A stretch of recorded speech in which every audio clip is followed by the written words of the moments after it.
پھر ایک مسئلہ پیش آتا ہے فطرے کا. فطرے میں یہ ہوتا ہے کہ فطرہ ظاہر ہے آپ کو پتہ ہے کہ غریب کو دیا جاتا ہے، لیکن کیا فطرہ تبلیغ دین میں، کتابوں کی اشاعت میں، مساجد و امام بارگاہ کی تعمیر میں، اس میں بھی دیا جا سکتا ہے یا نہیں دیا جا سکتا؟ تو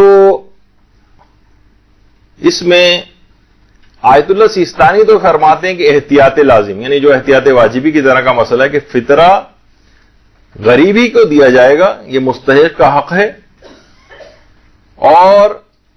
یہ غیر ذی روح جو ہیں، یعنی مثلا اس لحاظ سے اگر دیکھیں، مثلا مسجد کی تعمیر ہے، امام بارگاہ کی تعمیر ہے، کسی مدرسے میں ہے،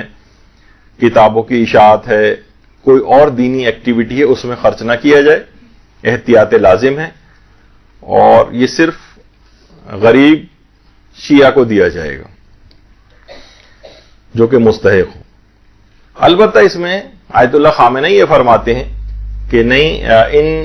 میں بھی دیا جا سکتا ہے، یہ ان تمام موارد کے اندر بھی مسجد کی تعمیر میں، امام بارگاہ کی تعمیر میں، مدرسے کی تعمیر میں، یعنی جو دینی جو اور کام ہیں، تبلیغات ہیں، اس کے اندر بھی اس کو خرچ کیا جا سکتا ہے. تو اب آیت اللہ سیستانی کے احتیاط واجب میں جو اپنی تحقیق کے مطابق جو دوسرا مرجع ہے اس کی طرف ان کا فتویٰ دیکھیں کہ کیا وہ اس کی اجازت دیتے ہیں، کیونکہ اکثر لوگ جو ہیں وہ چاہتے ہیں کہ مثلا ہمارے علاقے کے اندر مسجد تعمیر ہو رہی ہے، امام بارگاہ تعمیر ہو رہی ہے، یا مثلا جہالت بہت ہے، ہم چاہتے ہیں کہ پیسہ کلیکٹ کر کے فطرے کا سے کتابیں وغیرہ چھپوائیں،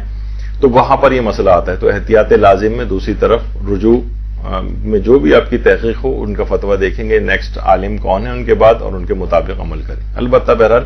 رہبر معظم کی طرف سے یعنی اجازت ہے کہ یہ ان میں دیا جا سکتا ہے. برحمتك يا أرحم الراحمين وصلى الله على محمد